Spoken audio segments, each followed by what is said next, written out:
Karena temanya khusus mengenai sumber daya alam, pembangunan berkelanjutan, lingkungan hidup, energi, pangan, dan agraria. Saya minta tanggapan pertama justru dari Mas Zenzi. Mas Zenzi, bagaimana Anda melihat jalannya debat tadi malam dari kacamata aktivis lingkungan? Sudah menggambarkankah kebijakan lingkungan yang diperlukan ke depan bagi Indonesia? Iya, sebagai orang yang bekerja di masalah lingkungan, sumber daya alam, energi, dan pangan agraria ini, saya sudah bekerja 20 tahun. Di 10 menit pertama, jalannya debat tadi malam itu sangat menarik ya. Karena Prof. Mahfud dan Caimin itu menarik substansi debat itu ke hal-hal yang filosofis.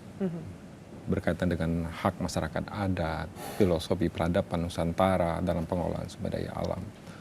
Sayang sekali, substansi yang filosofi substantif terhadap akar-akar persoalan ini, dia mengalami distorsi makna karena adanya gimmick di tengah perjalanan debat. Gitu. Itu sangat mengganggu. Kami sebenarnya berharap dalam proses debat ini, dia memberikan penjelasan secara objektif, clear kepada rakyat. Karena semua subtema tadi malam itu menyangkut hajat hidup orang banyak. Menyangkut masa depan bangsa ini, negara ini. Harapannya ketika diberikan penjelasan secara filosofis, yuridis kepada rakyat, muncul kesadaran kritis rakyat. Kepedulian mereka akan sumber daya alam, lingkungan. Dan itu menjadi dasar kesadaran politik mereka. Mereka akan memilih pemimpin yang mana. Itu harapannya. Dan itu dirusak oleh gimmick-gimmick yang terjadi antar para paslon kemarin. Iya, itu tidak mendidik ya. Kita bukan dalam proses debat kelompok capir di tingkat SMP, SMA. Yang satu sama lain kita mau jatuhkan, mau lihat kejelekannya. Bukan itu. Ini debat calon pemimpin bangsa, 250 juta manusia. Orang yang harus kita ukur kualitas dan kapasitasnya.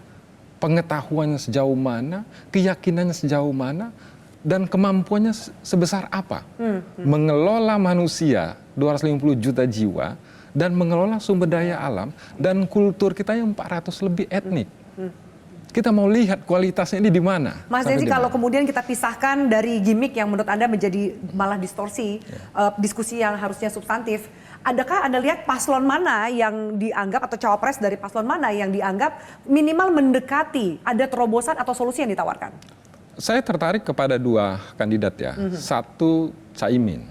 Caimin itu bicara tentang bioregions. Bioregion ini gagasan lama yang menjadi diskusi semenjak ada Undang-Undang Lingkungan Hidup. Kenapa bioregion itu penting? Karena dia akan merubah paradigma pembangunan Indonesia. Yang selama ini paradigma pembangunan Indonesia itu didahulukan ekonomi, sosial, dan lingkungan. Itu faktor yang mempengaruhi. Bisa dikorbankan. Bukan faktor utama. Bukan faktor utama. Nah, bioregion, kenapa dikatakan bioregion? Bio itu dia mengedepankan kehidupan dan nilai-nilai kemanusiaan. Kultur di Indonesia itu diinventarisir. Jadi dia mau dikembangin seperti apa? Yang kedua, region, dia basisnya itu ekologis. Jadi pembangunan itu akan dibangun dengan beradaptasi kepada alamnya. Nah, 50 tahun ini kita kan sebaliknya. Apa kepentingan ekonomi, alam yang dirubah, dimodifikasi supaya cocok dengan corak ekonominya. Saya ambil contoh, ekosistem perairan gambut. Kita punya 21 juta hektar, 8 juta hektar itu dikeringkan supaya cocok sama sawit dan akasia. Apa konsekuensinya? Di setiap musim panas kita kebakaran hutan. Kalau Caimin dengan bioregion, tadi Anda sebutkan dua kandidat, satu lagi? Prof. Mahfud itu saya tertarik itu dengan beliau mau menempatkan para pembela lingkungan itu sebagai subjek hukum. Menurut saya menarik. Kenapa? Karena dalam 43 tahun Walhi bekerja, tidak ada kehancuran lingkungan, tidak ada perambahan sumber daya alam Indonesia itu yang tidak ada yang melawannya. Artinya kehancuran lingkungan ini sebelumnya sudah diingatkan dan ada yang membelanya. Tetapi para pembela ini selalu menjadi pesakitan, menjadi tersangka.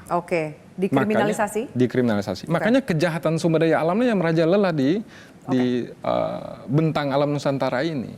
Nah, kalau para pembela lingkungan ini dia dilindungi oleh hukum, maka orang akan berlomba-lomba mencintai dan melindungi lingkungan. Baik. Jelajahi cara baru mendapatkan informasi Download Metro TV Extend sekarang.